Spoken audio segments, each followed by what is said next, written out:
This is the Big O Show. This is the Big O Show. Let's get into a little Miami Dolphins talk. And yesterday, Mike McDaniel addressed the media. Today, Chris Greer addressed the media. We'll go over some of his comments now because he's in the middle of talking now. So we'll go over some of his comments in the next hour. I'm sure there's nothing earth-shattering going to be said. Just like yesterday, by the way. There wasn't anything earth-shattering said by Mike McDaniel. Everybody's dying to find out about the fifth-year option. And I'll tell you what, I got to give Poupar a lot of credit because I told you I was very into giving him the, activate the fifth-year option, save yourself money just in case the kid kicks ass next year. And by the way, I was talking with Nick Hicks, Tua's trainer, yesterday. He's going to be on the show. Probably tomorrow I'm going to try to get him on the show. So we'll have Tua's trainer on either tomorrow or the next day. But we may be hanging out tonight, actually. But anyway, so we were talking as we were waiting for our bags last night. I didn't go hit the streets like I normally do.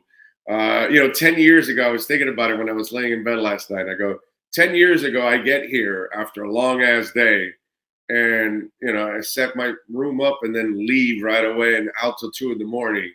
and back up in the morning. I could not do that.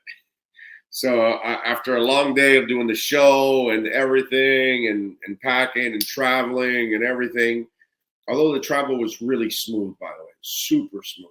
Plane was on time. Takeoff was smooth. Landing was smooth. We got here back. The only thing that took a while was the bags. It's the only thing that took a little longer than I wanted. But the younger me would have been out on the streets. And I got here last night. I said, you know what? I'm just gonna set my equipment up, start prepping some of the show, watch some television, relax. I'll start the craziness tomorrow, which is today. And I want to get some rest. And so I needed to get some rest. So I charged the battery, but tonight I'll be hitting the streets. And so everybody wants to find out about the fifth-year option for Tua Tagovailoa. And what's the deal with Tua Tagovailoa and what's going to happen, all that kind of stuff. And remember, I told you I was about giving him the fifth-year option. Now, Poupar convinced me that it really doesn't matter. And really, this decision is only big in the media. It doesn't matter. For the Miami Dolphins, it's all the same. Pretty much.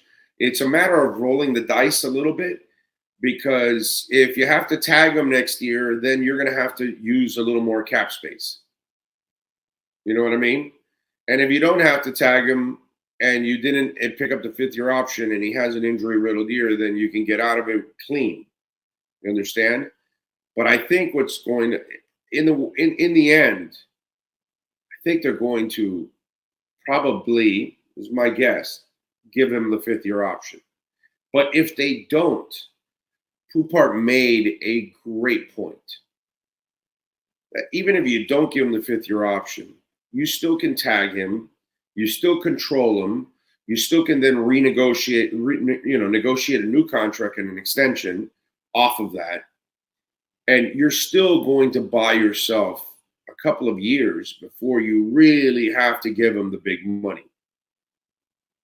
So either way, you can still build a team around him for the next 2 to 3 years before the big money kicks in.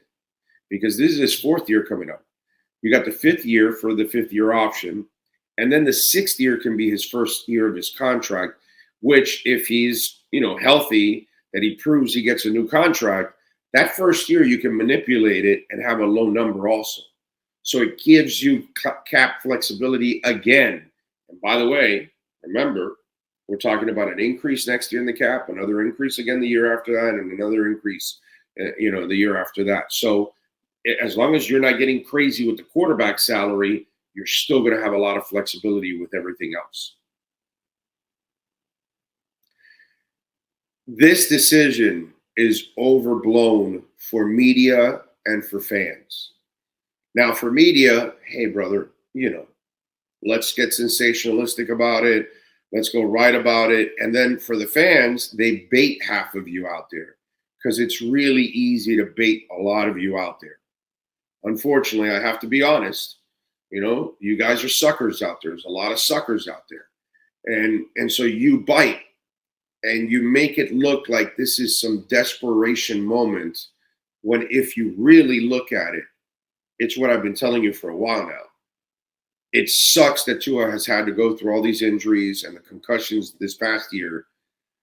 I wish it wouldn't be the case because obviously I want the kid to be a freaking star and I want the Dolphins to have a franchise quarterback.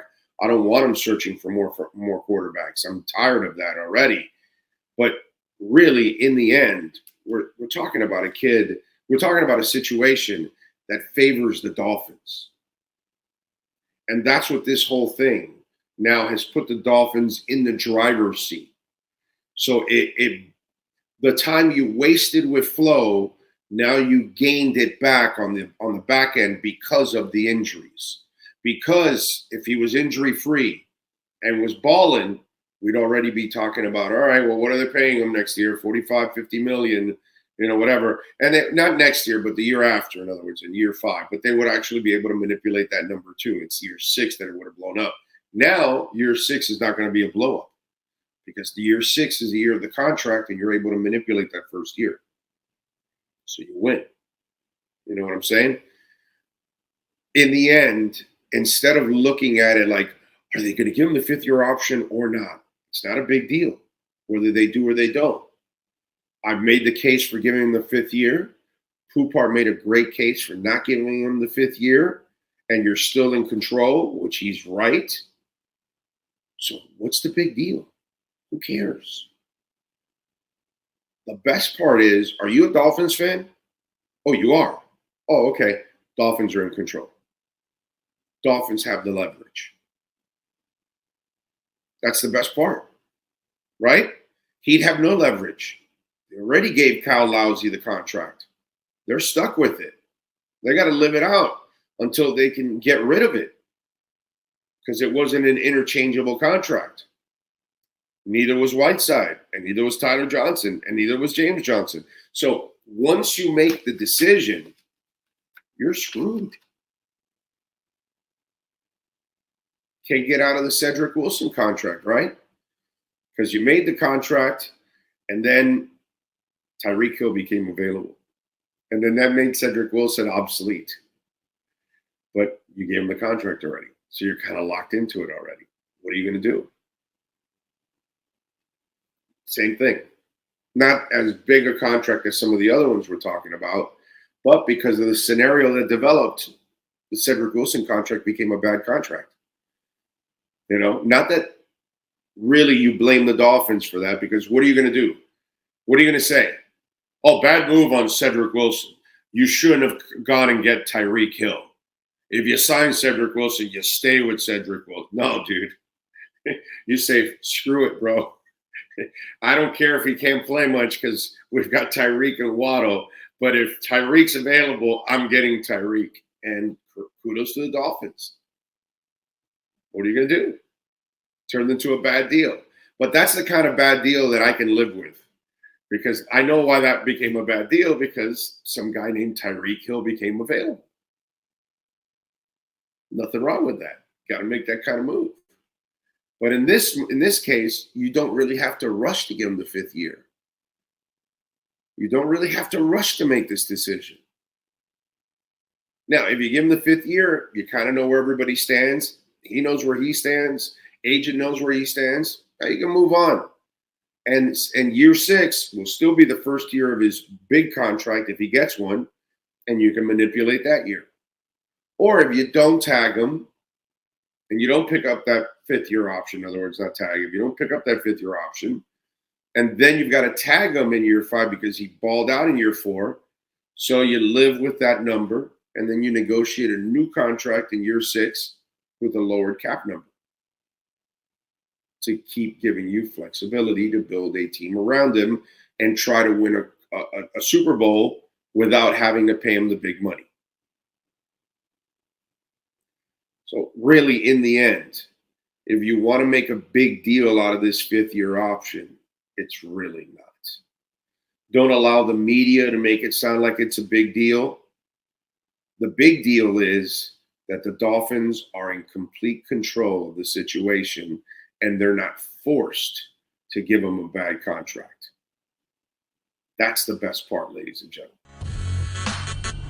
This is the Big O Show.